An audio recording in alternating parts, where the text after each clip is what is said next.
inocente, nel mondo innocente, innocente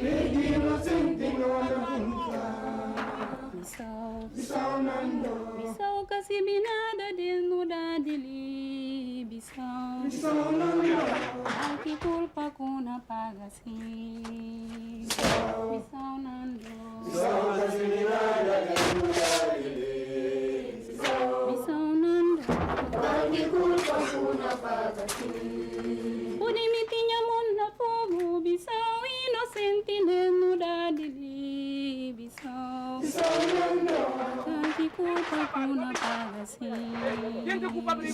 Bissau nando Bissau kasibinada desnuda dili Bissau nando Aqui culpa kuna paga sim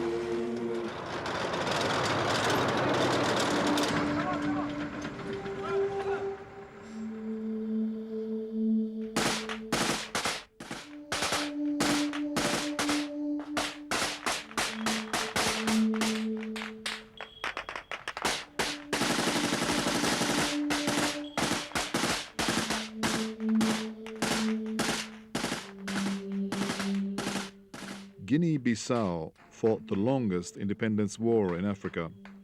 In June 1998, a military revolt began after the army chief of staff was sacked, accused of arms trafficking to rebels in Senegal. The disgruntled military demanded better salaries, better pensions for the elderly, a more dignified life for all those who fought Portuguese colonialism for 11 years and won independence for their nation. 90% of the army joined in the mutiny. Battle-hardened veterans of the colonial war joined too. An isolated president, Nino Vieira, called on his neighbors for help. The Senegalese and Guinea-Conakry armies sent more than 3,000 troops to prop up a regime no one wants. For almost 9 months, the capital Bissau was besieged by guerrillas, fighting a war with little incentive beyond bitterness and poverty. They sent 2 of the most powerful armies in West Africa packing. Major Almane Alan Camara. He's one of the commanders who surrounded the capital. Fighting continued here until a ceasefire in February 1999, when an interim government was sworn in. Elections due in March have been postponed until September 99. Camara was born in the Gambia, educated at a Catholic mission, and converted to Islam as an adult. He's an educated man. He speaks English, French, Portuguese, Creole, and his ethnic language. Captain Bubo Nachuto from Balanta is married with 5 children. He started fighting during the colonial war when he was 14 years old. After independence, he was sent to Portugal, where he attended a training school for fusiliers. When he returned to Bissau, he was arrested on charges of ethnic cleansing when the army killed 39 Balanta people in 1986. He was in jail for 5 years until he was forgiven by Nino Verda's regime.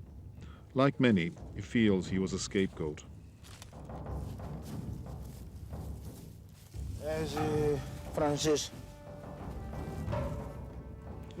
Major Lassana Nidani is 42 years old and from the Balanta ethnic group too. He also started fighting when he was 14 years old. He was involved in the guerrilla fighting in the north and east of Guinea-Bissau. He was a regular at the front line during the colonial war. By the end of the fighting, he was commander of the battalion. He was made deputy chief of state in Bafata. Arrested and tortured by Nino Vieira's regime, he left the army and worked for many years on a sailing boat.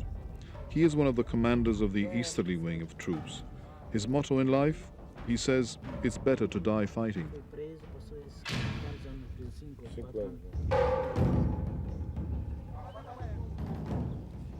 Captain Bidom Namomche is commander of the 3rd Detachment in the central wing of rebel troops. The area he commanded was known as the Graveyard, where there are the graves of some of the 2,000 Senegalese allegedly killed during the fighting. This old man, with 2 wives and 7 children, took up arms again at the ripe old age of 52. Once he commanded a platoon of 15 men. Nowadays, he commands 157 men. He never had any special relationship with Nino Vieira nor Chief of Staff Ansoumana Mane. He is simply a soldier. He chain smokes a pipe.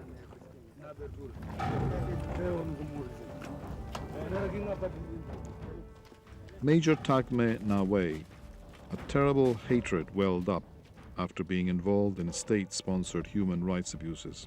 He was imprisoned for 5 years and severely tortured by Nino Vieira's regime. This war has given him the opportunity to get revenge.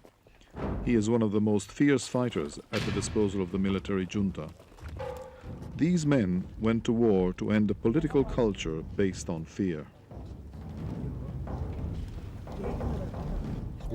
Was Nino afraid of the Balanta people? Yes, he was afraid of the Balantas because the Balantas are very strong men, brave men during fighting. What happened to you in the prison? I was in prison for 10 months. After the trial took place, I was sentenced to death by firing squad. They killed 6 people and left other 6 alive. We were deported to the island of Biagos, where I stayed for 6 years. You escaped the firing squad? Yes. Do you know why? Well, they forgave 6 and killed other 6. They commuted the death sentence to life sentence.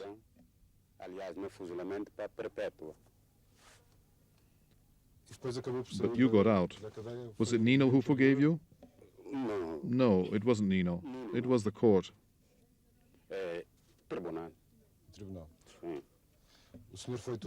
Were you tortured? Severely tortured. I was given the lid of a jug with water in every 24 hours.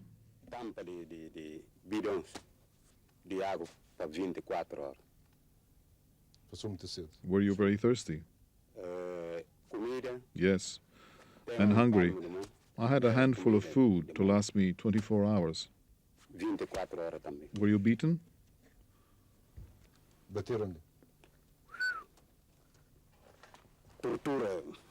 Torture, plenty of it. Electric shock, batons, a lot of torture.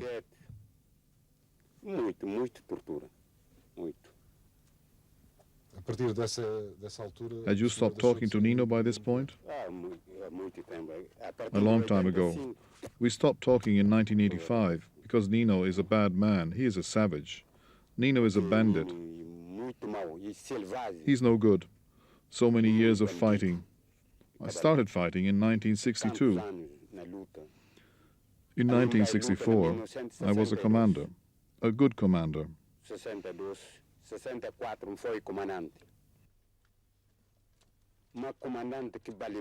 I was the commander in the bush in many different regions of Guinea-Bissau. I had 58 men. Of those, just 30 survived. The others died. I was given 120 more men. Between 1970 and 1972, I had 100 out of 120 left.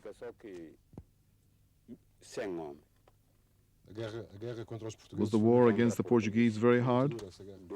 Yes, very hard. We lost many men. They lost their legs on the way because of the landmines. Sometimes we would stumble across Portuguese ambushes and we would lose 1, 2, 3 men. We had wounded people and those who would lose legs and hands. Were you ever hurt by landmines? Yes, 4 times. I fell on a landmine once and my clothes got completely burnt. All I had left was my gun. Another time, a bullet went through my leg. The 3rd time, I got hit in my back. The 4th time, in my arm. And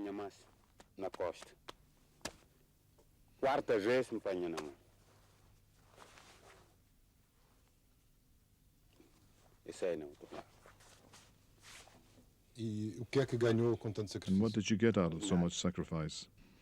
Nothing. Only ingratitude. The country was left in poverty. It didn't move forward. It was always left behind. And the people know that everything in this country stagnates. They made the military dig drains, serve as guards. That was the work that the military did in Guinea-Bissau. And that cannot be. That is why we decided that things would have to be this way. This situation has to change.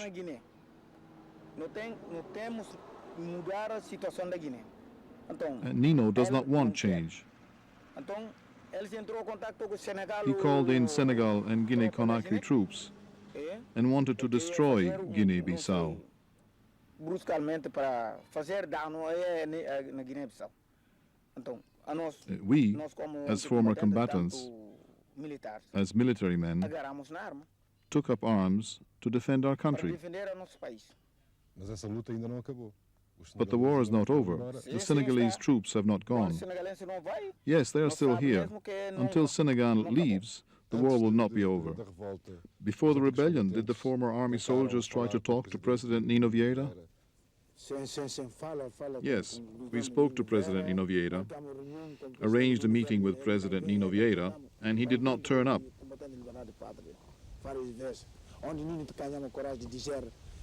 He did not accept that he had to meet with those who fought for freedom in country.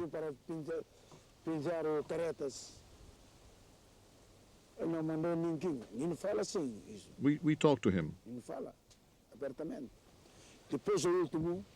On the 5th of June, Nino made a speech and said that he would always rule Guinea-Bissau, and his son would do so after him. o comandante vivia mal. Was your life bad? I had no preconditions. Como é que é a sua casa? What is your house like? It is not so bad, but I have no furniture or anything because I have no money to buy it, not even a television or a radio. A man who fought for 11 years. Agora, You should be retired. para descansar. Why did you take up arms again? Pegar em armas.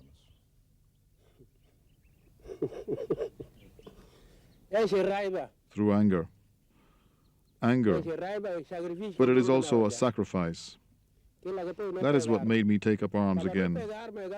We take up arms, but that is not our destiny. We thought that once we took up arms, he would recognize us, that within 24 hours he would talk to us, sit at a table, and everything would be over. But he threatened us with war, and we accepted the threat. We knew we had an advantage. We knew we are accepted. We knew that we would do whatever the people wanted us to do. That is what we are going to do. When we saw that he was bringing in foreign troops, it gave us more strength.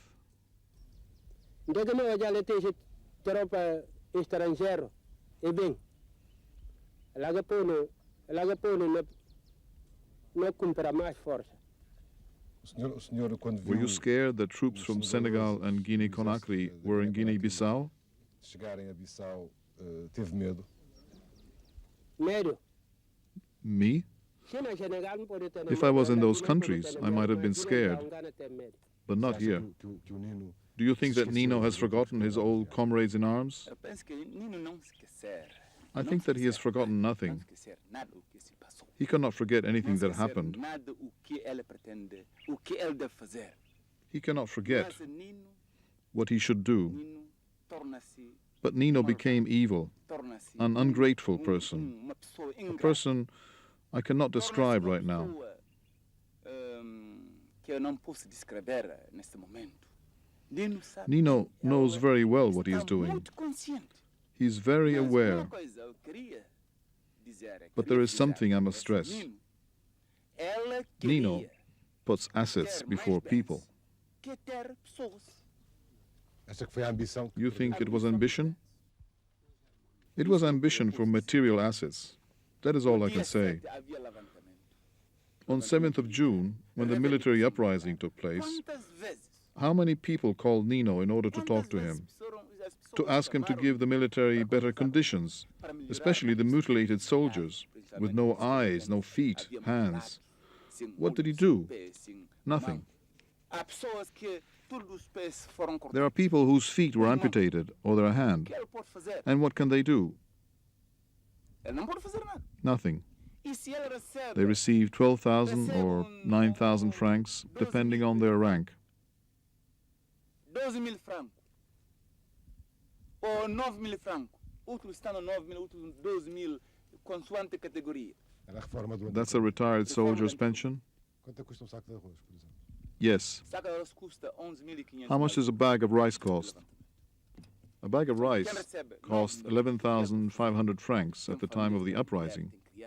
Those who receive 9,000, what can they do? They have families, a wife, children. You know what African relationships are like.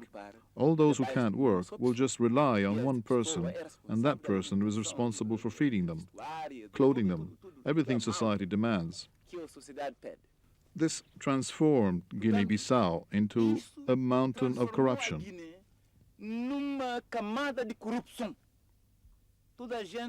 Everyone is prepared to do anything in order to look after those who depend on them.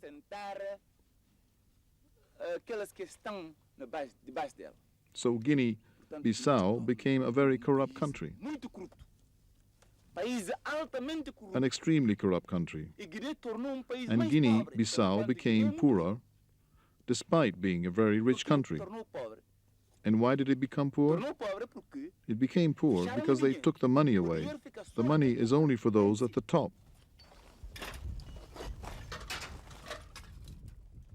During 18 years of presidency, Nino Vieira created a wealth of silent enemies. The career of Guinea-Bissau's president is marked by untold treachery, namely against army officers and the most influential of the Balanta ethnic group. These treacheries were unforgivable with history in mind. It was the Balantas who fought hardest in the war against the Portuguese. It was the Balantas who overthrew Luis Cabral in the coup d'etat that brought Nino Vieira to power. If Nino had remained faithful to his men, he would be a proud leader today. In almost 9 months of war, the Guinea-Bissau rebels and former soldiers drove back the armies of Senegal and Guinea-Conakry. The rebels controlled 90% of the country, and the capital, Bissau, became the last stronghold of President Vieira. The rebels were determined to win.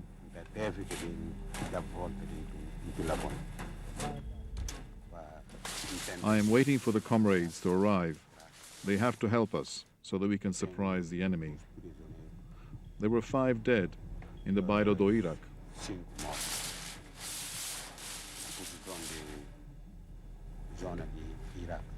We are resisting.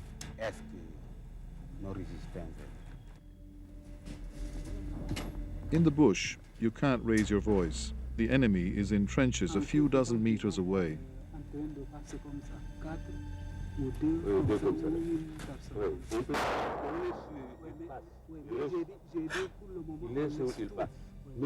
Let them go. Don't move. Keep alert. As soon as they come close, you start shooting.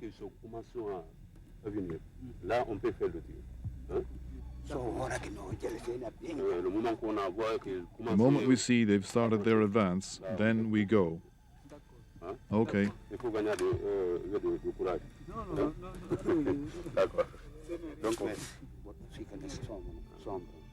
Masters in guerrilla war, the men who fought against the Portuguese army relived moments of glory, redemption, and revenge.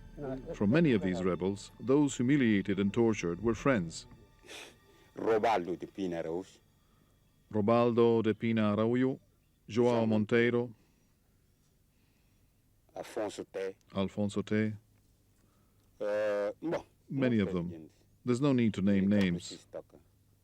Abulai Camara, Yansu Jamba. I can't stand it. If I try to describe the situation, I'll start crying. But God is strong. We took up arms once again to fight against that dog, Nino. God permitting, today or tomorrow, this thing will explode, and we will enter Bissau. I will pounce on them over at the palace. Do you consider the fight for independence a fight for the birth of the nation, whilst this war is a war of hatred? It's not a war of hatred. A lot of people joined the junta and did not do it because of hatred. But for me personally, I am in a war of hatred against Nino. That's me personally. If I was in charge of the military junta, things would be different. Whatever Ansumane says, we obey. He is the junta's supreme commander. But if I was in his shoes, things would not be the same. No one would be allowed to stick their nose in. If anyone came to talk to me, I would send them away. I wouldn't rest until I got hold of Nino with my own hands.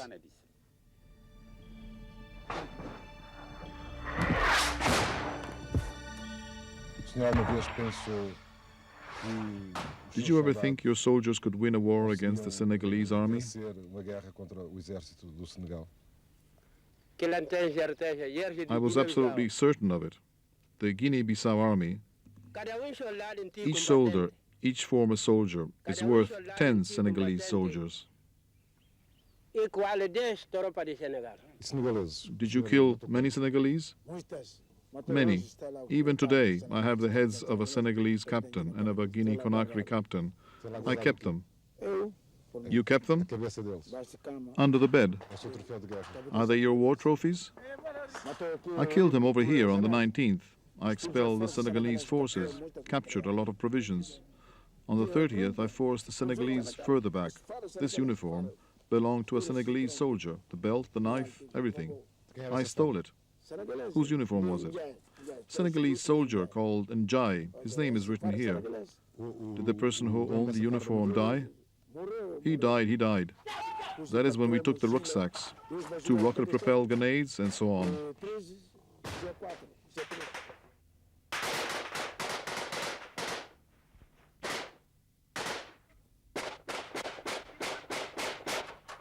This war began the day before the Guinea Parliament published a report on arms trafficking. It examined the weapons given by officers of the Guinea-Bissau army to the separatist guerrillas of Casamance, a region in South Senegal. Those guerrillas had been destabilizing Senegal for 16 years with the support, sometimes tacit, sometimes overt, of the Guinean government. With the outbreak of war, the report was never published.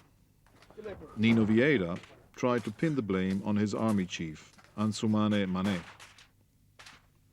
But in April 1999, the inquiry cleared Mané and held Vieira criminally responsible for the arms sales. The military had said all along that the villain of this tale is Nino Vieira.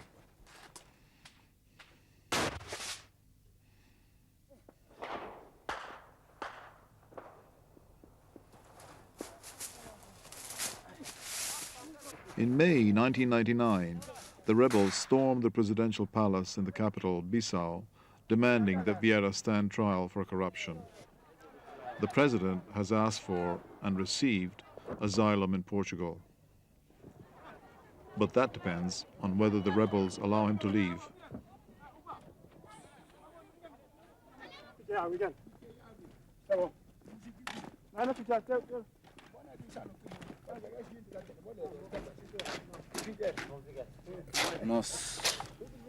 Firstly, we are very aware.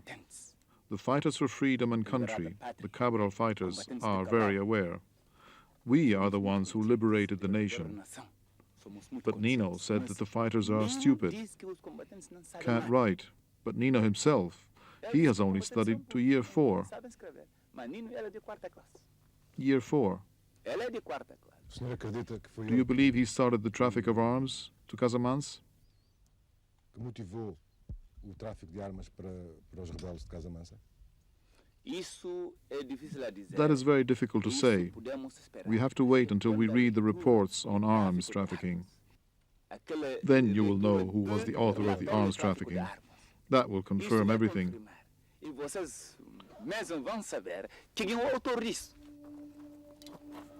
The report did indeed confirm everything, and Parliament voted to put Vieira on trial. He is a man who knows how to hold on to power, only allowing a multi-party system in 1994 and having survived 4 attempted coups. But the military will not rest until Vieira steps aside.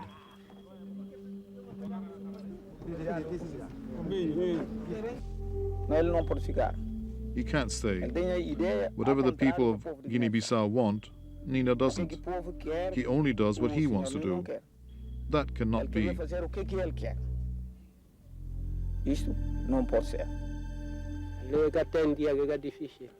There wasn't a day which wasn't difficult. Since 7th June, there wasn't a day which wasn't hard.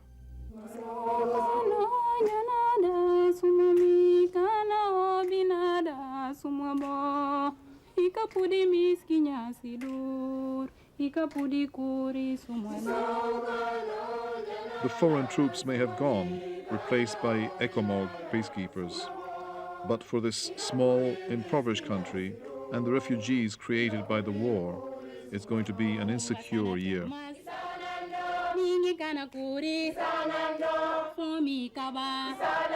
Doença cana matar, minas cana arrebentar, de caça cana queima, de ladrão cana furtar, a caminho de paz não